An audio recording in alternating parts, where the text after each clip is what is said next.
ॐ सहनाववतु सहनौ भुनक्तु सह वीर्यङ्करवावहै तेजस्विनावधीतमस्तु मा विद्विषावहै। ॐ शान्ति शान्ति शान्तिः. We are reading from the book Pramana Vicara, an inquiry into the nature of knowledge by Swami Dayananda Saraswati. Last time we did the section called Paroksha Jnanam, indirect knowledge. I think it will be useful to repeat that section and then continue. Paroksha Jnanam, indirect knowledge. The only knowledge that is direct is that which is born of sense perception, pratyaksha, either indriya pratyaksha or sakshi pratyaksha. Any knowledge gathered using anumanam, upamanam, arthapatti or anupalabdhi being based on pratyaksha has to be paroksha jnanam, which is indirect knowledge. As we have already seen, knowledge gathered from the Veda is neither pratyaksha nor do they fall under any of the other four means of knowledge. This knowledge is gathered through shabda, words. Being shabda jnanam, it is also indirect, paroksham. Shabdam jnanam paroksham bhavati, knowledge born of words, is indirect. Even a descriptive sentence about a place or about an object which creates an imagery is indirect. When you actually see the object of the place through pratyaksha pramanam, it is likely to be very different from what you had imagined through words. There can only be an approximate matching between the imagery created by the words and direct perception. It cannot be the same. A good example is tourism literature. A tourism promotion leaflet is not going to give you a photograph of a garbage dump near the beach. It will only present a tranquil scene where you can have a swim in calm waters. It will not show a choppy sea. It will show a nice beautiful blue or sometimes green Hawaiian sea. It will not show the Coke cans or other rubbish strewn about. All rubbish would have been carefully cleared in the area used for the photograph. When you finally go there, it would be different. Any eloquent description, even those including illustrations in photographs, can give rise only to indirect knowledge. Shruti Pramanam, and there's a footnote here, Shruti means Veda, also uses words to talk about things that I cannot otherwise know by the five means of knowledge that I am endowed with. Again, for context, the five means of knowledge are pratyaksha, anumanam, upamanam, arthapatti, and anupalabdhi. For example, there may be descriptions of swarga, etc., which are not within the sphere of the five senses. This knowledge is paroksham. One might even call it some kind of belief. Because Shruti is a pramanam, we gain knowledge, but it is paroksha jnanam, indirect knowledge. In the Vedanta tradition, there is extensive discussion and analysis about whether all shabdam jnanam is paroksham, whether all the knowledge gained from the Shruti pramanam is always indirect. However, there is a catch, that it is paroksha, indirect, is true only if the object of description is away from you. We will see this in the next section. Para and apara. Up next, para and apara vidya. Para and apara vidya. Mundaka Upanishad talks of two types of knowledge, para and apara. Ve vidye veditavye para cha apara cha iti. Dve vidye veditavye para cha apara cha iti. This is from the Mundaka Upanishad 1.1.4. Whatever we gather through these five means of knowledge is apara vidya, having knowledge of things that can be objectified. Any knowledge other than the knowledge of the pramata, the self, is apara vidya. Every branch of knowledge, including those considered as Veda angas, an extension of the Veda, such as Jyotisha, Vyakaranam, Niruktam, etc., are all only apara vidya. Even the epistemology that we have been discussing so far, dealing with pramanams, is aparavidya. Mundaka Upanishad goes on to say that the words of the Vedas are also aparavidya. Even if you use the Upanishad mantras for Abhishekam to the Lord, they remain aparavidya. Only if you, even if you learn to chant the Veda, it is aparavidya. There is sometimes a notion that psychology deals with the self. Psychology is not talking about the self, Atma, as Vedanta recognizes it. It talks of the emotional self. It is understood by observation and generalization, and therefore psychology is also aparavidya only because it is knowledge of the mind which can be objectified. Language is aparavidya. Physics is aparavidya. Quantum physics, astronomy, astrophysics, chemistry, biology, physiology, pathology, anatomy are all aparavidya. You name any subject, any learning other than the knowledge of the pramatha, the self, it is aparavidya alone. The only vidya that is paravidya is atmajnanam, the knowledge of the self, the pramatha. So there is a footnote here. Atha para yaya tadaksharam adhigamyate. Atha para yaya tadaksharam adhigamyate. This is from the Mundaka Upanishad 1.1.5. As we shall see, this knowledge is the subject matter of Vedanta, the end portion of the Veda consisting of the Upanishad. Atma is not available to pratyaksha pramanam, the senses, for objectification. Therefore, we cannot arrive at the nature, the reality of Atma through pratyaksha pramanam, etc. Shrotrena na shrunoti. Shrotrena na shrunoti. This is from Kenopanishad 1.6, 7 and 8. Ears cannot hear it. Chakshusha na pashyati. Eyes cannot see it. Yan manasa na manute.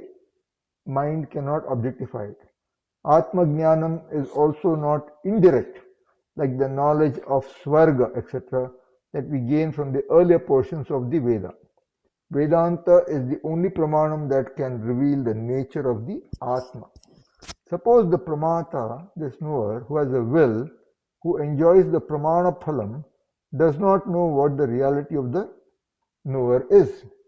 We have already ruled out the five senses as a means to know oneself, the subject. Then one day he listens to somebody saying, you have to know, you have to realize the self. If you realize the self, you will have bliss experience. To realize the self, he is told, you press this ear button till you stop hearing anything in this world. Then you close your eyes with your fingers and meditate. With this will-based karma, you will realize the self. This would mean that the self is karma phala. Is it possible that we need all these actions to know the reality, the truth of the pramata? We have directly established that the pramata, the knower, does not have to do anything for knowledge to take place through a pramanam. These eyes, ears, etc. are in the hands of pramata. There is no means of knowledge to know the swarupa of the pramata. If you say that you are very intelligent, very analytical, erudite, and have an open mind, and that you will gain that Atma Jnanam, the knowledge of the self, by asking the question, who am I? It will be a fruitless search. You may keep on asking this question for ages, but no answer will be forthcoming. The one who questions obviously does not know. If he knew, he would not ask the question. If he does not know, he clearly cannot answer the question.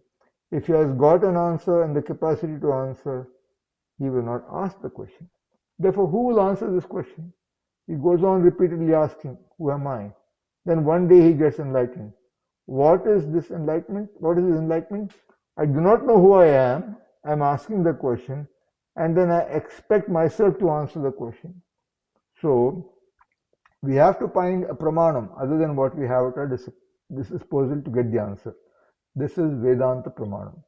Why do we have these two distinct portions in the Veda? The reason is that the subject matter and the purpose of each portion is different. As we have seen, the first part of the Veda, the Karma Kanda, tells us about sadhana sadhya, that is means and ends, which karma brings about which end. Vedanta talks about Atma Swarupa, the very nature of the self. Veda Purva Bhaga enjoins one to do something. Having learnt what to do, one has to perform some action in the specified manner to gain the result promised. So, a knowing followed by a doing is involved to gain the result. On the other hand, Vedanta tells us about the self. There is nothing to do. The very knowledge is the phalam, the result. It is the only pramanam that reveals the swarupa of Atma. We are now beginning a new part here called section 2, Vedanta Pramanam. Vedanta.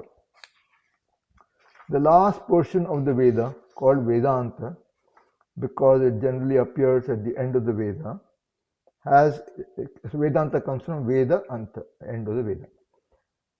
The last portion of the Veda, called Vedanta, has a different subject matter. This subject matter is also discussed in the Karma Kanda, but not methodically. It is mentioned in passing in various mantras called Upayukta mantras, which are employed in performing certain rituals. Thus, the subject matter of Vedanta is mentioned all over the Veda. At the end of the Veda, it is given as a specific knowledge in a methodical way.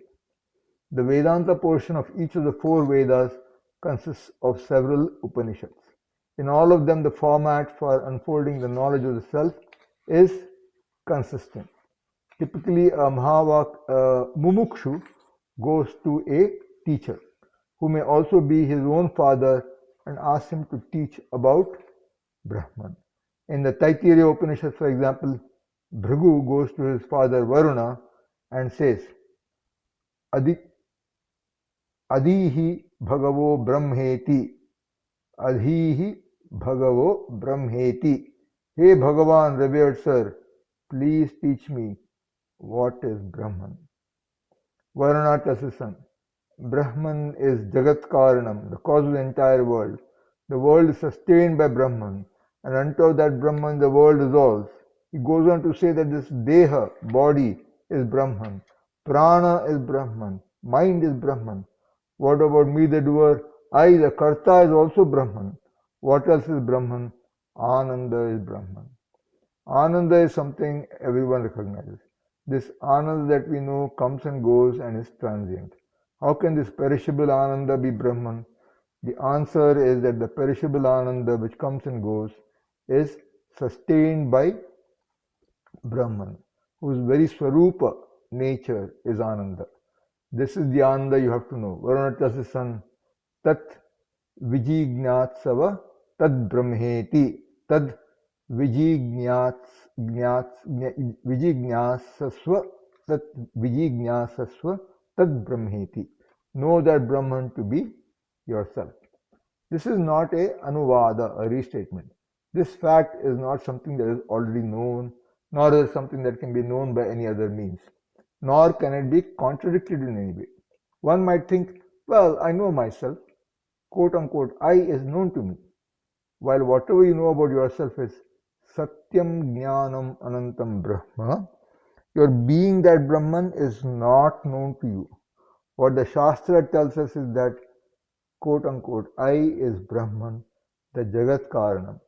This knowledge is anadhigatam, not accessible to any of the other means of knowledge available to us.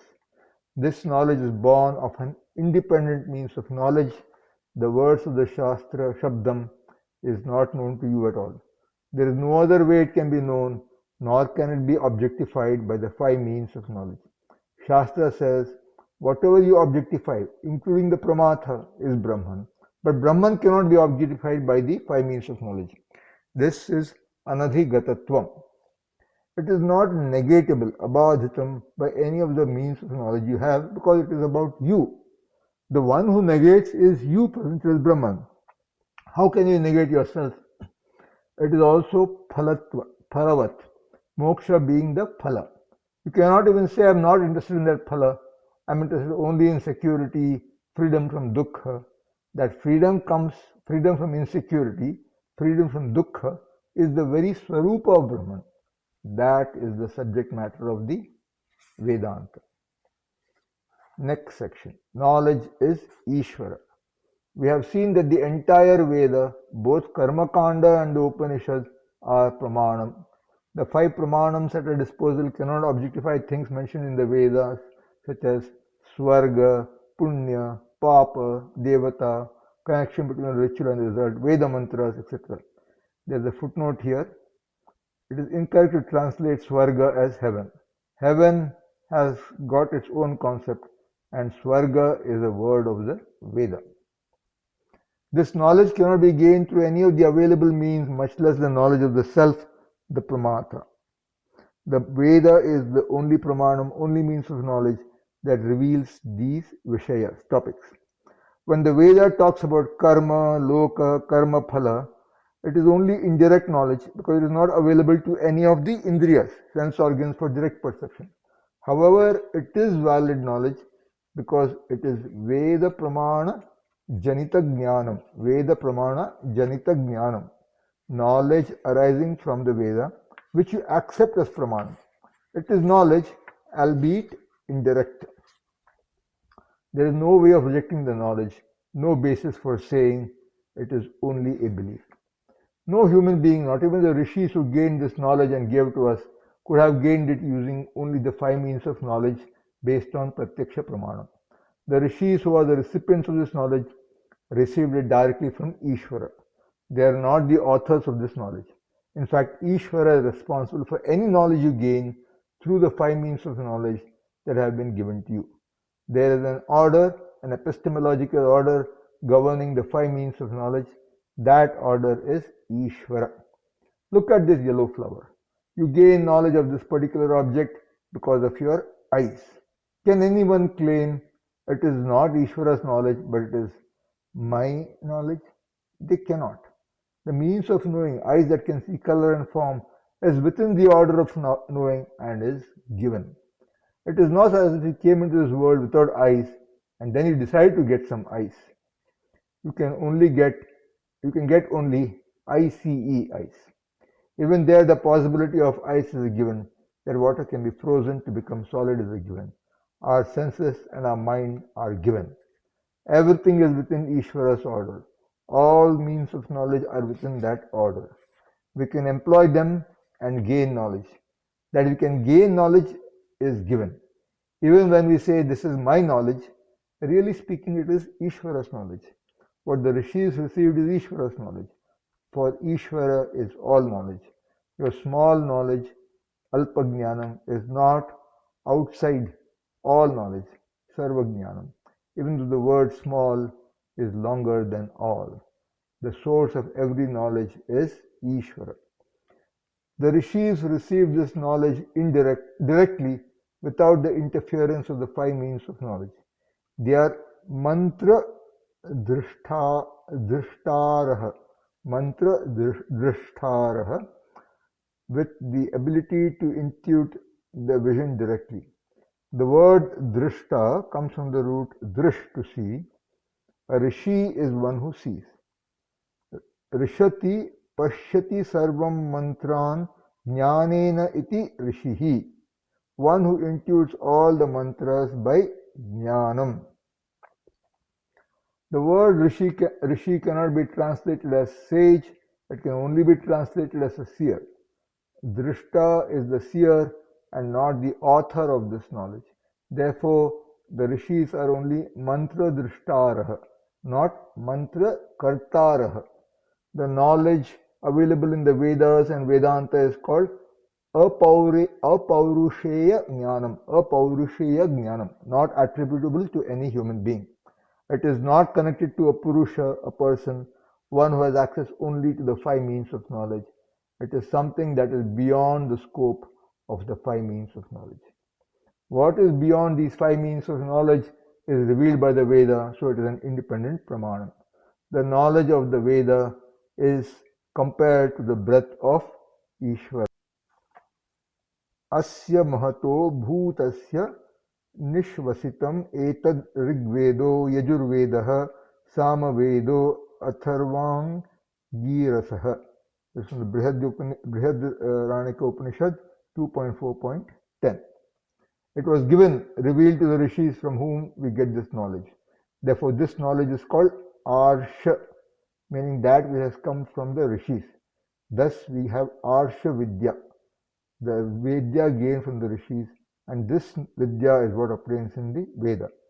Our Gurukulams are called as Arsha Vidya because they impart this knowledge. Om Purnamadah Purnamidam Purnat Purnamudachyate Purnasya Purnamadaya Purnamevavashishyate. Om Shanti Shanti Shanti. Harihi Om Shri Gurubhyo Namaha. Harihi Om.